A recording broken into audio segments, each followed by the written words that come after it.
Subscribe करें RTF channel को और बेल आइकन को दबाएं लेटेस्ट वीडियो सबसे पहले देखने के लिए।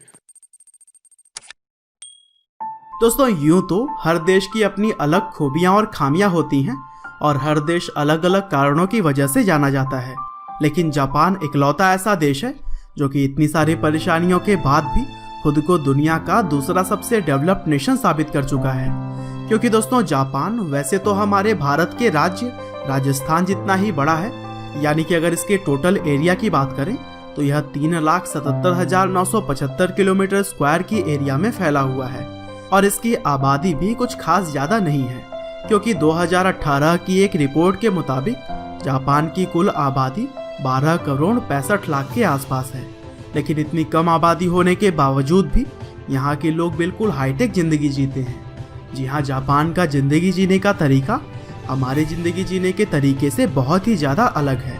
अगर बाकी सारी चीज़ें किनारे करके बात की जाए जापान की समझदारी की, तो इसका अंदाज़ा आप इसी बात से लगा लीजिए कि जहाँ पूरी दुनिया आज महामारी के चलते अपने अपने घरों में रहने को मजबूर है, वहीं जापान में स्थिति बिल्कुल ही सामान्य है। और इसी वजह से जापान कोरोना वायरस से संक्रमित देशों की लिस्ट में 40वें स्थान के आसपास आता है।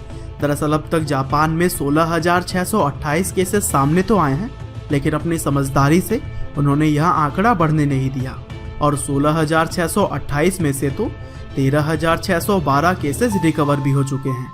और दोस्तों इसकी मुख्य वजह यह है कि जापान कोरोना वायरस के शुरू होने से पहले ही स्वच्छता और सोशल डिस्टेंसिंग जैसी चीज़ों को बढ़ावा देता है और वहाँ पर तो आम दिनों में ही मास्क लगाकर घर से बाहर जाना आम बात है। और दोस्तों बात अगर सुरक्षा की आ ही गई है तो इस बात में भी कोई दो राय नहीं है कि जापान हर मुश्किल समय के लिए तैयार रहता है। और तभी तो एक रिसर्च के दौरान यह पता चला है कि जापान में हर साल लगभग 2000 से भी ज़्यादा भूकंप आते हैं, यानी कि एक दिन में एक से ज़्यादा भूकंप तो आ ही सकते हैं। और ऐसे में वहाँ के लोग हमेशा ही अपना सब कुछ तबाह हो जाने के बाद भी खुशी खुशी वापस से नई शुरुआत के लिए तैयार हो जाते हैं। और दोस्तों यही उनके इंटेलिजेंस का सबसे बड़ा एग्जाम्पल है, जहाँ वो अपनी मुसीबतों को अपनी ताकत बनाकर आगे बढ़ना जानते हैं। और दोस्तों हम भला वहाँ के एजुकेशन सिस्टम को कैसे भूल सकते हैं, क्योंकि जहाँ हमारे देश में बच्चों को नंबर्स के पीछे दौड़ाया जाता है, वहीं जापान में बच्चों को सबसे पहले मॉरल वैल्यूज दी जाती है। और इसी वजह से ही वहाँ पर शुरू के 3 सालों तक कोई भी एग्जाम्स नहीं लिए जाते हैं, बस सिर्फ और सिर्फ बच्चों को सिखाने पर ही फोकस किया जाता है। और दोस्तों जहाँ बाकी देशों में बच्चे स्कूल में जाकर गंदगी फैलाते हैं, वहीं जापान के बच्चे स्कूल की गंदगी को साफ करते हैं। जी हाँ, जापान के स्कूलों में कोई भी सफाई कर्मचारी नहीं रखा जाता है। वहाँ का सारा साफ सफाई का काम बच्चे और टीचर्स मिलकर करते हैं, क्योंकि जापान के लोगों का यह मानना है कि अगर वहाँ के बच्चे सेल्फ डिपेंडेंट बनेंगे तो फिर किसी भी चीज़ को करने से नहीं घबराएंगे। और दोस्तों सिर्फ स्कूल में ही नहीं बल्कि और बाकी जगहों पर भी आपको कोई भी गंदगी या फिर कूड़ा कबाड़ा देखने को नहीं मिलेगा, जिसकी सबसे बड़ी वजह यह है कि जापान के लोग वाकई में अपने स्कूल में सिखाई गई चीज़ों को अपनी ज़िंदगी में फॉलो करते हैं और कहीं पर भी गंदगी नहीं फैलाते, फिर चाहे वह लाखों की भीड़ से चलने वाली सड़कें हों या फिर सुनसान गलियाँ। और दोस्तों जापान में पोल्यूशंस कम होने का एक और बड़ा कारण यह है कि वहाँ के लोग अपनी झूठी शान और शौकत दिखाने के लिए महंगी महंगी गाड़ियों का इस्तेमाल नहीं करते, बल्कि वो लोग बड़ी सादगी के साथ साइकिल पर सफ़र करने के लिए निकल जाया करते हैं, जिससे ना तो वहाँ पर पोल्यूशन बढ़ता है और वहाँ के लोग हमेशा फिट भी रहते हैं। और इन्हीं सभी कारणों की वजह से ही जापान में ऐसे लोग बहुत ही कम दिखाई देते हैं जिनका तोंद बाहर आया हो।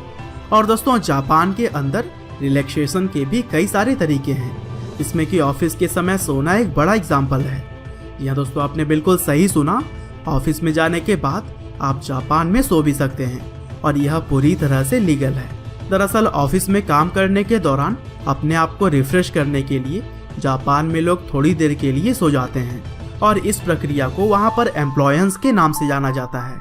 और दोस्तों वहीं अगर हम बात करें जापान की टेक्नोलॉजी की, तो वहाँ के बुलेट ट्रेन्स के बारे में आप सभी ने तो सुना ही होगा, लेकिन क्या आपको पता है कि वहाँ की यूरेका मोम्स लाइन की ट्रेनें बिना ड्राइवर के ही ऑटोमेटिकली चलती हैं। और दोस्तों जापान में आमतौर पर तो ट्रेन बिल्कुल समय पर रहती है, लेकिन अगर किसी कारण की वजह से ट्रेन लेट भी हो जाती है तो फिर कुछ सेकंड्स या फिर कुछ मिनट्स के लिए, ना कि भारत की तरह कई घंटों के लिए।